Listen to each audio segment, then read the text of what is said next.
Hi friends, ನಮಸ್ಕಾರ ಎಲ್ಲರಿಗೂ. ರಂಜೂಸ್ homely ಫುಡ್ಗೆ ಎಲ್ಲರಿಗೂ ಸ್ವಾಗತ.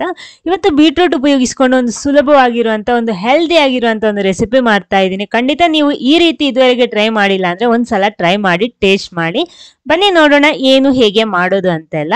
ಆಮೇಲೆ ಫಸ್ಟ್ ಟೈಮ್ ಈ ಚಾನಲ್ ನೋಡ್ತಿದ್ರೆ ಈ ವಿಡಿಯೋದ ಕೆಳಗಡೆ ಕಾಣುವ ಸಬ್ಸ್ಕ್ರೈಬ್ ಬಟನ್ ಕ್ಲಿಕ್ ಮಾಡಿ ಚಾನಲ್ ಸಬ್ಸ್ಕ್ರೈಬ್ ಮಾಡಿ ಸಪೋರ್ಟ್ ಮಾಡಿ. ಅದರ ಪಕ್ಕದಲ್ಲಿರುವ ಬೆಲ್ ಐಕನ್ನು ಪ್ರೆಸ್ ಮಾಡಿ, ಅದರಲ್ಲಿ ಬರೋ ಆಲ್ ಆಪ್ಷನಿಗೂ ಕ್ಲಿಕ್ ಮಾಡಿ. ನೋಡಿ, ಇಲ್ಲಿ ನಾನು ಒಂದು ಬೀಟ್ರೂಟ್ ತಗೊಂಡಿದ್ದೀನಿ. ನಾನಿಲ್ಲಿ ಒಂದು ಬೀಟ್ರೂಟ್ ಸ್ವಲ್ಪ ದೊಡ್ಡ ಸೈಜಿನ ಒಂದು ಬೀಟ್ರೂಟ್ ತಗೊಂಡಿರೋದು. ಅದರ ಸಿಪ್ಪೆಲ್ಲ ತೆಗೆದ್ಬಿಟ್ಟು ಇದನ್ನ ತುರಿಬೇಕು. ಒಂದು ಬೀಟ್ರೂಟ್ ಉಪಯೋಗಿಸ್ತಾ ಇರೋದು. ನೋಡಿ, ಎಲ್ಲ ಸಿಪ್ಪೆಲ್ಲ ತೆಗೆದು ರೆಡಿ ಆಗಿದೆ. ಇವಾಗ ಇನ್ನು ಇದನ್ನ ತುರಿಬೇಕು. ನೋಡಿ, ಈ ರೀತಿ ಇದನ್ನ ತುರಿಬೇಕು. ತೆಳುವಾಗಿ ನಮಗೆ ಸಿಗ್ಬೇಕು. ಎಲ್ಲ ಕೂಡ ಇದೇ ರೀತಿ ತುರಿದು ರೆಡಿ ಮಾಡಿ ತರ್ತೀನಿ. ನೋಡಿ, ಎಲ್ಲ ತುರಿದು ರೆಡಿ ಆಗಿದೆ. ಇವಾಗ ಸಾಕು. ಓಕೆ, ಇದನ್ನೊಂದು ಸೈಡಲ್ಲಿ ಇಟ್ಕೊಳ್ಳಿ. ಆಮೇಲೆ ಒಂದು ಸೋಸ್ ಪ್ಯಾನ್ ತಗೊಂಡಿದ್ದೀನಿ. ಅದಕ್ಕೆ ನಾನಿಲ್ಲಿ 1 ಕಪ್ಪು ಬೆಲ್ಲ ಹುಡಿ ಮಾಡಿದ ಬೆಲ್ಲ ತಗೊಂಡಿದ್ದೀನಿ. ಅದಕ್ಕೆ 1/4 ಕಪ್ಪು ನೀರು ಕೂಡ ಹಾಕ್ಬಿಟ್ಟು ಈ ಬೆಲ್ಲ ಚೆನ್ನಾಗಿ ಕರಗಬೇಕು. ಆ ರೀತಿ ಮಾಡ್ತಾ ಇದ್ದೀನಿ. ಸ್ಟವ್ ಎಲ್ಲ ಆನ್ ಮಾಡ್ತಾ ಇದ್ದೀನಿ. ಇನ್ನು ಇದು ಚೆನ್ನಾಗಿ ಕರಗಬೇಕು. ಅಂದರೆ ಪಾಕ ಬರಬೇಕಾದ ಅವಶ್ಯಕತೆ ಇಲ್ಲ. ಬೆಲ್ಲ ಎಲ್ಲ ಚೆನ್ನಾಗಿ ಕರಗಿ ಸಿಗಬೇಕು.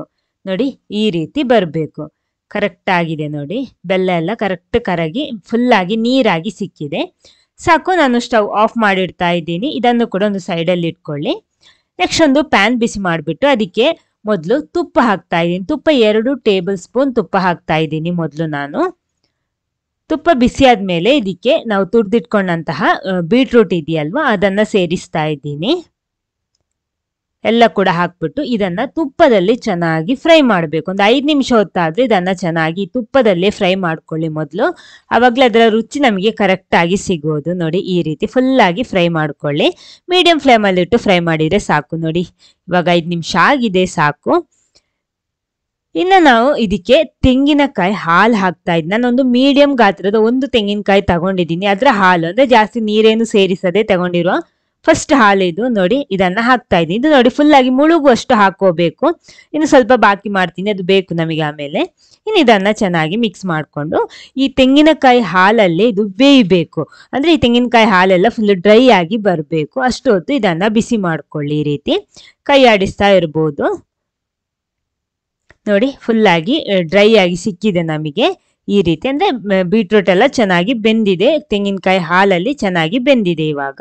ಆಮೇಲೆ ನಾವಲ್ಲಿ ರೆಡಿ ಮಾಡಿಟ್ಟಂತಹ ಬೆಲ್ಲದ ಸಿರಪ್ ಇದೆಯಲ್ವಾ, ಅದನ್ನ ಸೇರಿಸ್ಬೇಕು. ಯಾಕಂದ್ರೆ ಬೆಂದ ಮೇಲೆ ಇದನ್ನ ಸೇರಿಸ್ಬೇಕು. ಮೊದಲೇ ಸೇರಿಸ್ಬಿಟ್ರೆ ಆಮೇಲೆ ಅದು ಬೇಯಲ್ಲ. ಅದಕ್ಕೋಸ್ಕರ ಫುಲ್ ಆಗಿ ಬೆಂದ ಮೇಲೆ ಈ ಬೆಲ್ಲದ ಪಾಕ ಸೇರಿಸ್ಕೋಬೇಕು. ಸೇರಿಸ್ಬಿಟ್ಟು ಇದನ್ನ ಚೆನ್ನಾಗಿ ಮಿಕ್ಸ್ ಮಾಡ್ಕೊಳ್ಳಿ ಈ ರೀತಿ. ಇನ್ನಿದು ಅದೇ ರೀತಿ ಡ್ರೈ ಆಗಿ ಬರಬೇಕು. ಮೀಡಿಯಂ ಫ್ಲೇಮಲ್ಲಿ ಇಟ್ಟೆ ಮಾಡ್ಕೊಳ್ಳಿ. ಫುಲ್ ಆಗಿ ಕೈ ಆಡಿಸ್ತಾನೆ ಇರಬೇಕು ಈ ರೀತಿ. ಇನ್ನು ನಾನು ಇದಕ್ಕೆ ನೋಡಿ 3 ಟೇಬಲ್ ಸ್ಪೂನ್ ಅಷ್ಟು ಕಾರ್ನ್ಫ್ಲೋರ್ ತಗೊಂಡಿದ್ದೀನಿ. ಅದಕ್ಕೆ ನಾವು ಉಳಿದಿರುವಂತಹ ತೆಂಗಿನಕಾಯಿ ಹಾಲು ಇದೆಯಲ್ವಾ, ಅದರಲ್ಲಿ ಹಾಕ್ಬಿಟ್ಟು ಮಿಕ್ಸ್ ಮಾಡ್ತೀನಿ.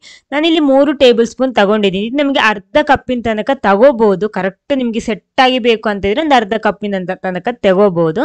ನಾನಂದ್ರೆ ಜಾಸ್ತಿ ಅದರ ಫ್ಲೇವರ್ ಬೇಡ ಅಂತೇಳಿ ಅಷ್ಟೇ ಹಾಕೊಂಡಿದ್ದೀನಿ. ನೋಡಿ, ನೀರು ರೆಡಿ ಆಗಿದೆ. ಅದನ್ನ ಇದಕ್ಕೆ ಹಾಕ್ತಾ ಇದ್ದೀನಿ. ಇನ್ನು ಹಾಕ್ಬಿಟ್ಟು ಕೈ ಬಿಡದೆ ಕರೆಕ್ಟ್ ಆಗಿ ಮಿಕ್ಸ್ ಮಾಡಬೇಕು. ನೋಡಿ, ಅವಾಗಂದ್ರೆ ಅದು ಹಾಕಿದ ಕೂಡಲೇ ಸ್ವಲ್ಪ ಬೇಗ ದಪ್ಪ ಆಗುತ್ತೆ, ಅದು ಗಟ್ಟಿ ಆಗುತ್ತೆ. ಅದ ಕಾರಣ ಇನ್ನು ಸ್ವಲ್ಪ ಏಲಕ್ಕಿ ಹುಡಿ, ಆಮೇಲೆ ಗೋಡಂಬಿ ಸ್ವಲ್ಪ ಈ ರೀತಿ ತುಂಡು ಮಾಡಿಬಿಟ್ಟು ಹಾಕ್ತಾ ಇದ್ದೀನಿ. ಎಲ್ಲ ಕೂಡ ಇದೇ ರೀತಿ ಮಿಕ್ಸ್ ಮಾಡ್ಕೊಳ್ಳಿ.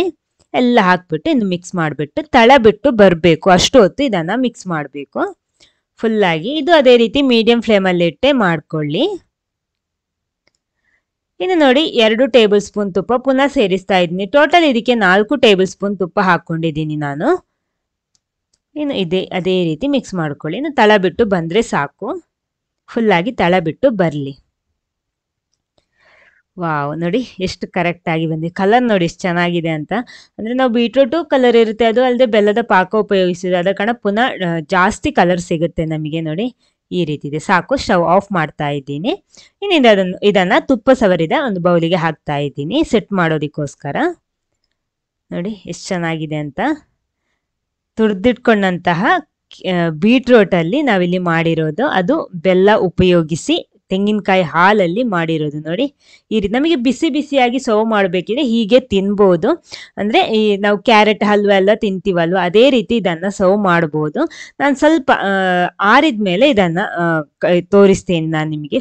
ಸ್ವಲ್ಪ ಆರೋದಕ್ಕೆ ಇಡ್ತಾ ಇದ್ದೀನಿ ನೋಡಿ. ಇವಾಗ ಫುಲ್ಲಾಗಿ ಆರಿದೆ, ಇವಾಗ ಫುಲ್ಲಾಗಿ ಆರಬೇಕು ನೋಡಿ. ಫುಲ್ಲಾಗಿ ಬಿಟ್ಟು ಬರುತ್ತೆ ನೋಡಿ, ಸ್ವಲ್ಪ ಸೆಟ್ ಆಗಿದೆ ಇವಾಗ ನೋಡಿ. ಇಲ್ಲ ಅಂದರೆ ನಿಮಗೆ ಈ ರೀತಿ ಆರಿದ ಮೇಲೆ ಇದನ್ನು ಫ್ರಿಜ್ಜಲ್ಲಿ ಇಟ್ಟು ತಿನ್ಬೋದು. ಸೂಪರ್ ಆಗಿರುವಂತಹ ಒಂದು ಹೆಲ್ದಿ ಆಗಿರುವಂತಹ ಬೀಟ್ರೂಟ್ ಹಲ್ವಾ ಇಲ್ಲಿ ರೆಡಿ ಆಗಿದೆ ನೋಡಿ. ತುರ್ದಿಟ್ಕೊಂಡಂತಹ ಬೀಟ್ರೂಟ್ ಅಲ್ಲಿ ಮಾಡಿರೋದು. ಈ ವಿಡಿಯೋ ನಿಮ್ಗೆ ಇಷ್ಟ ಆದರೆ ಖಂಡಿತ ಲೈಕ್ ಮಾಡಿ, ಎಲ್ಲರ ಜೊತೆ ಶೇರ್ ಮಾಡೋದಕ್ಕೂ ಮರಿಬೇಡಿ. Okay, thank you.